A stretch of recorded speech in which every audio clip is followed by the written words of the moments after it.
Hi everyone. Today, let's go over this chart. Then we'll go over the Fed futures. Then we have some charts to go over. Then we'll go over my positions and my thoughts going into Monday. If you like trading stocks and options and making money, definitely like and subscribe. I make videos like this every single day that the markets are open, as well as Sundays, so make sure you hit the bell so you don't miss out on any future episodes. Welcome to the Portfolio Bulletin. Let's get started. Starting off with this graph, you can see here, this is lending standards for commercial and industrial loans in blue, and then we have the yield index option adjusted spread here in red, which is basically the yield on high yield bonds or junk bonds. So traditionally, they move together. You can see they rose together here into the 2001-2002 recession. They were both pretty extended to the upside. And then as credit standards came down, you can see yields stayed a little bit higher, and then they came down together into this lower area. And then into 2008, 2009, you can see again, they rose together into this recessionary period. And then similarly during COVID, they moved up together and then eventually came down together.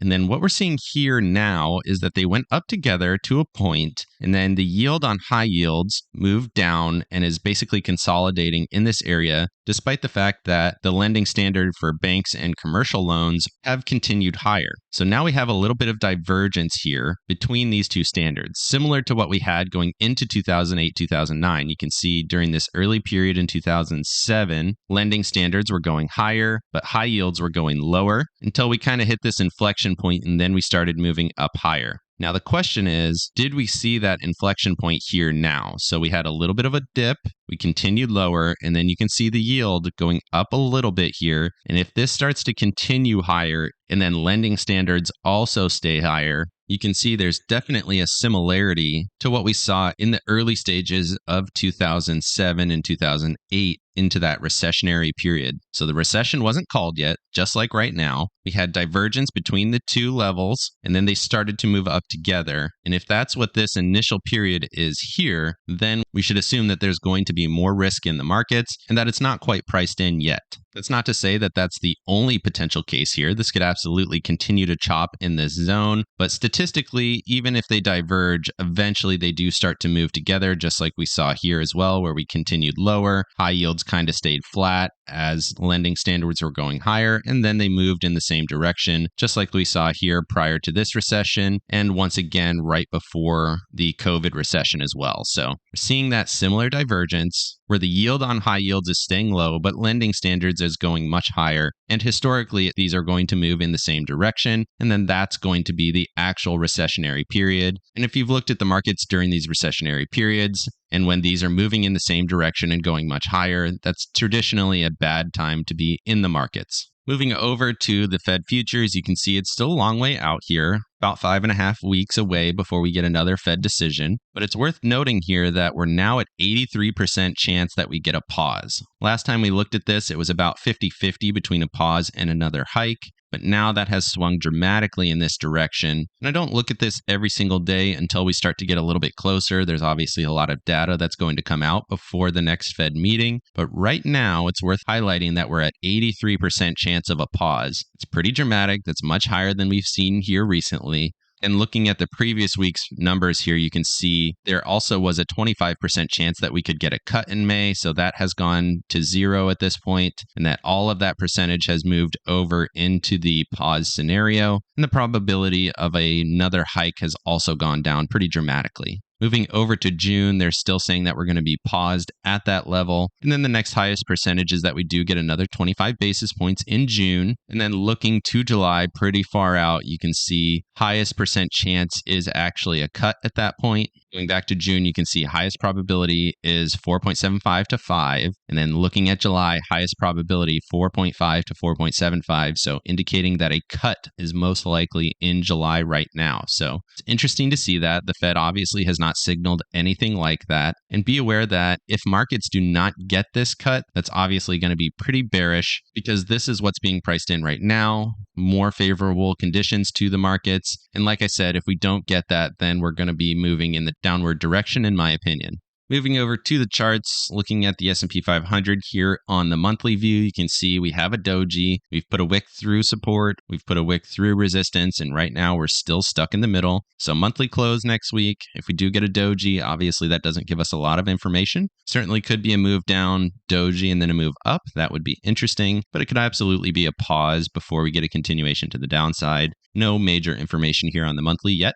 Moving over to the weekly here, you can see we did put a wick through all of these resistance levels, all of the EMAs and VWAP here to the upside, but it's still a bullish candle. You would expect this to continue, probably come up, retest major resistance up at 40.67. Does look slightly bullish. It's worth noting that momentum is minorly bearish as well. So kind of indecision, but the candle tells me that we're probably going to go higher. We tested major support, overthrew it quite a bit, and then moved higher 2 weeks in a row. Certainly possible that we get a little bit of a retest and then a continuation higher up to this resistance. That's really what I would be looking at. To the low, we have 38.76. To the high, we have 40.60, 40.70. Moving over to the daily chart here just for a moment, you can see we had that indecision candle on Thursday. Then we had the bullish candle here on Friday. Talked about it being a bullish look going into Monday. That price target sitting up around 398. You can see we have this expanding wedge. Tested the lows, tested the highs here. Kind of a bear flag forming here. You would expect to come up to this next level of resistance, potentially overthrow up to 403, testing this most recent high. That would be interesting. And then if we do get rejection here, then you would expect to come back down through these lower lows and potentially come down to this 380 level. That would also be interesting. But right now, like I said, Monday does look like a bullish day. RSI looks bullish as well. Moving over to the NASDAQ on the monthly view, much different story here. Looks very bullish. Came off of the 9-month moving average, testing resistance once again. Of course, we're kind of stuck at resistance in this previous month's high, but it does look here like we're going to overthrow this, probably come up and retest the 21 EMA here on the monthly view. Currently sitting at 13,429, so a little bit higher than we are right now. It does look bullish. Momentum moving bullish.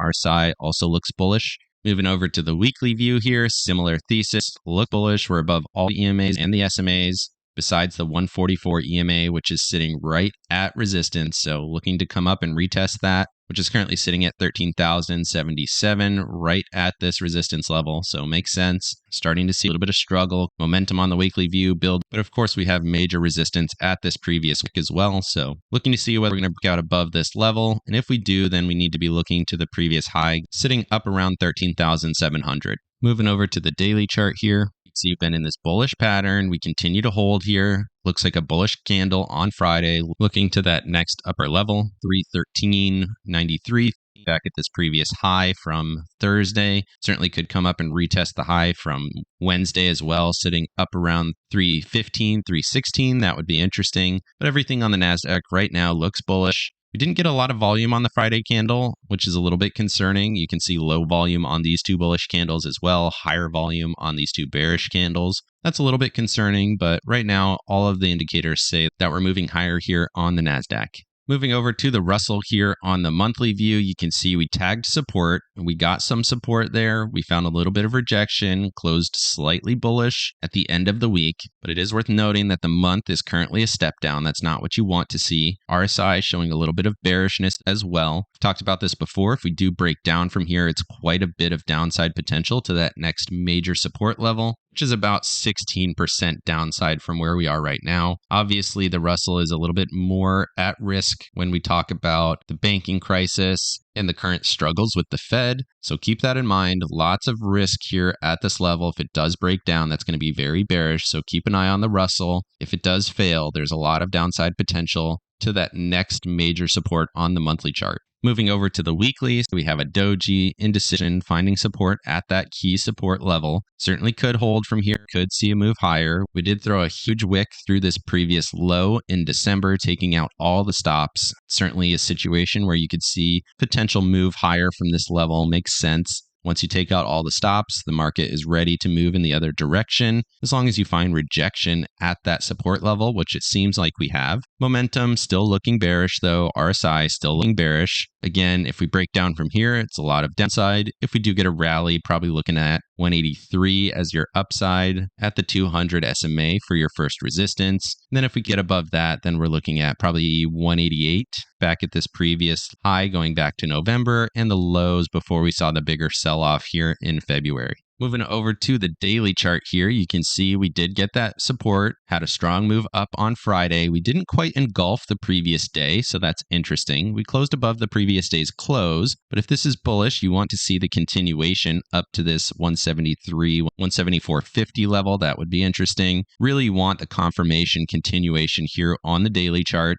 It does seem like this is going to hold right now. Volume pretty decent on that candle. Momentum stepping down here to the downside. We did cross above the SMA on the RSI as well, which is interesting. It does seem like we're ready for a leg up. If we can get above this 177 level, then we have lots of room to move back up to 187. That would be interesting. Low volume through this area here. But like I said, still waiting to see if this support holds. We'd like to see the continuation on Monday, which it does seem like we're going to get. But definitely pay close attention to the Russell here going into the next week. Moving over to the Dow here just for a moment, it looks like a slightly stronger version of the Russell. Did not come down and retest support quite yet. Does look like that could certainly happen over the next week. Momentum bearish, RSI slightly bearish, but it is fairly close to a doji here. And if we do close slightly higher, that would be interesting on the Dow, potentially looking like a reversal condition before we move a little bit higher. That would be interesting. Not a ton of information different here from the Russell quite yet. Moving over to the weekly view just for a moment, similar thesis, bearish momentum, but basically flat from the previous week. Certainly looks like a candle where you could get a little bit more bullish price action, come up and retest the 9-week moving average up at 329, 330. That would be interesting. RSI moving in the bullish direction, but we're still below the SMA here. Downsides still sitting at 311, upsides still sitting at 330, 331. Moving over to the daily chart just for a moment, you can see we've been moving in the bullish direction. We got that strong rejection at the 21 EMA on the daily chart. That was the Fed announcement day. Does make sense. Came back, found support in this previous consolidation. Had a little bit of a doji here after retesting some of that area. And then the Friday candle, very bullish momentum. Got the cross on the MACD. RSI also looking bullish. Keep that in mind. Daily chart still showing some bullishness going into Monday. Makes sense. And we'll definitely be looking for what that monthly close looks like at the end of this week.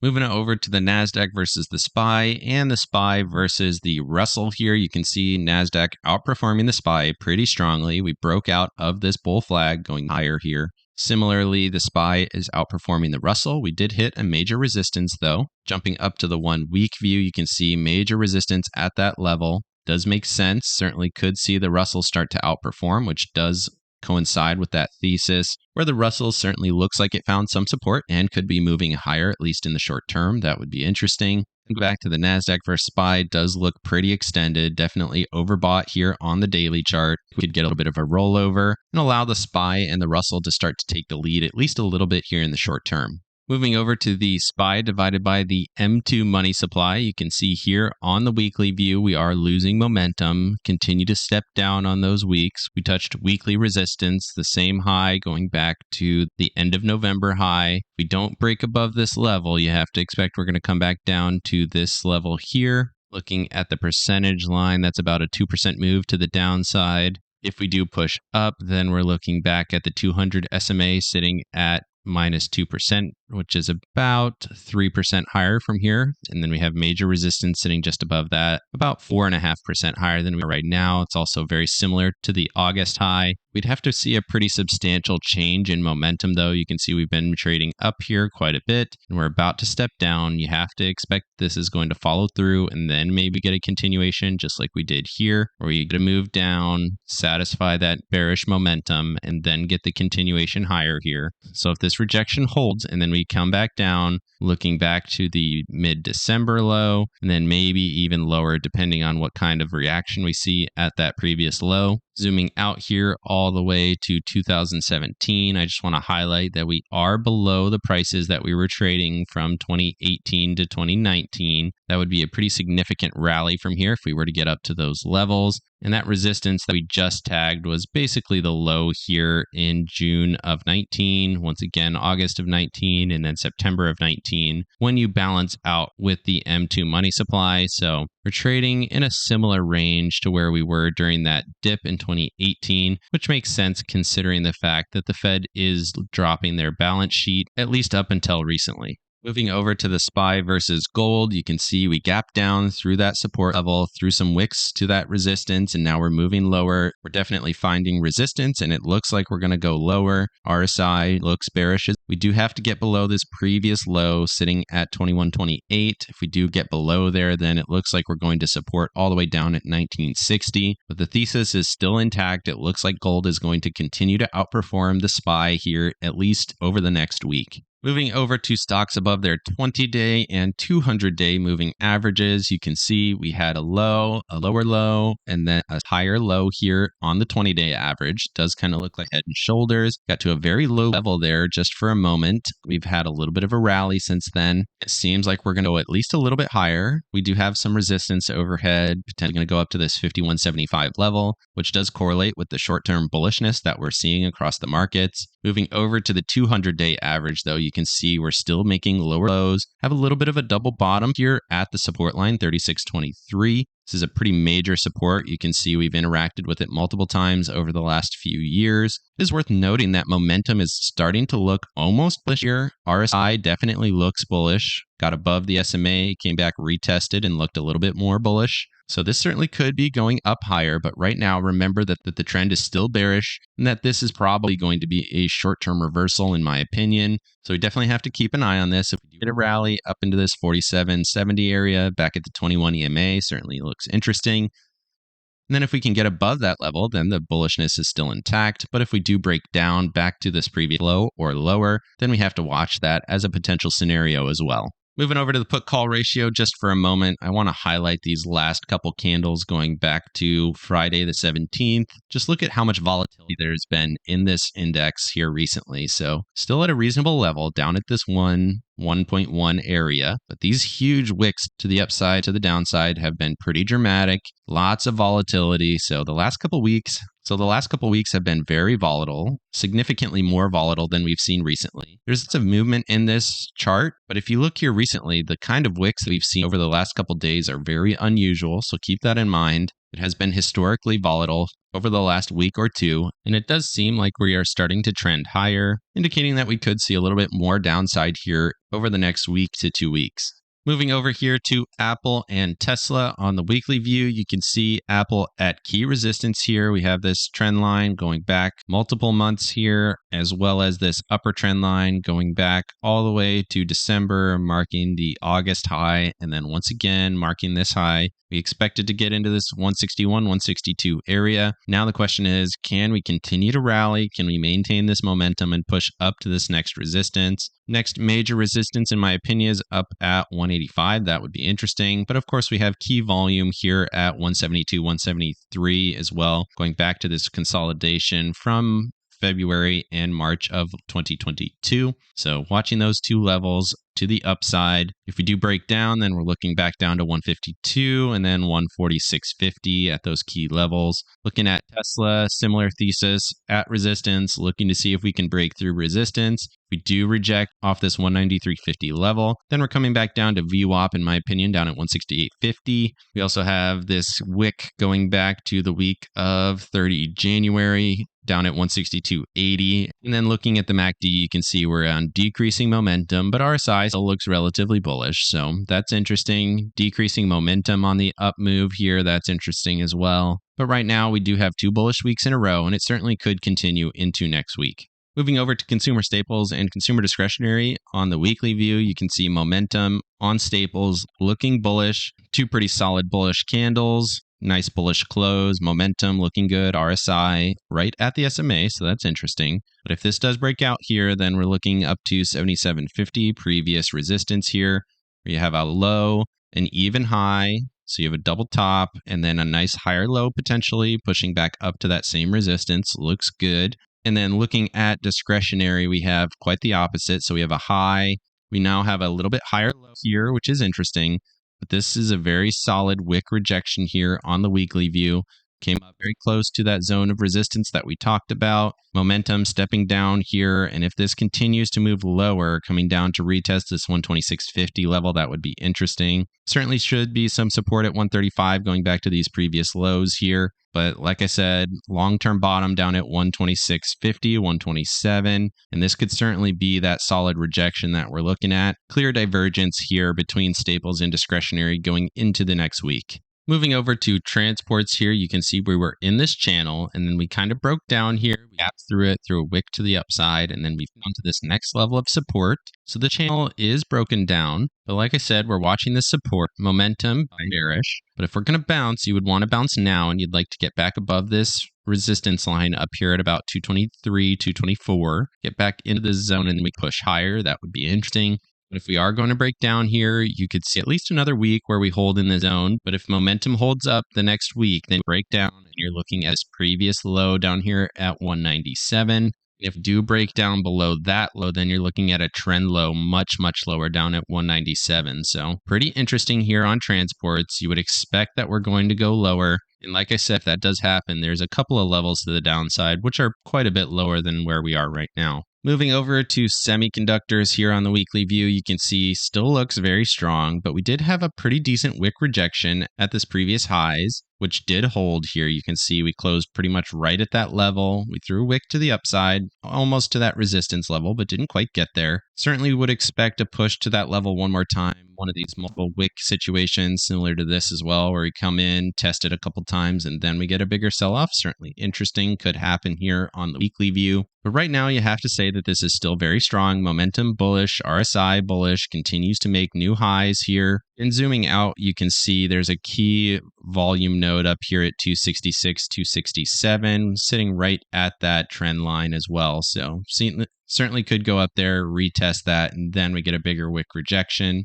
Continuation back down to the support level, back at this 245 to 250 level. Moving over to the dollar on the weekly view just for a moment, you can see it looks like we're selling off here. Momentum turning back into bearish territory. RSI right at the SMA, so it certainly could bounce here, or we cross through and continue into oversold conditions. That would be interesting. Got very close to that support level here, but didn't quite touch it, and you would expect that this is going to come down at least to the 101.25 level, in my opinion. Based on this weekly chart, come down, deeper support level. Then we see a little bit of a rally, maybe a lower high, and then we get a continuation down based on what we're seeing right now. But like I said, bearish momentum, RSI, maybe slight bounce here, but looks weak, which does make sense based on the macroeconomics.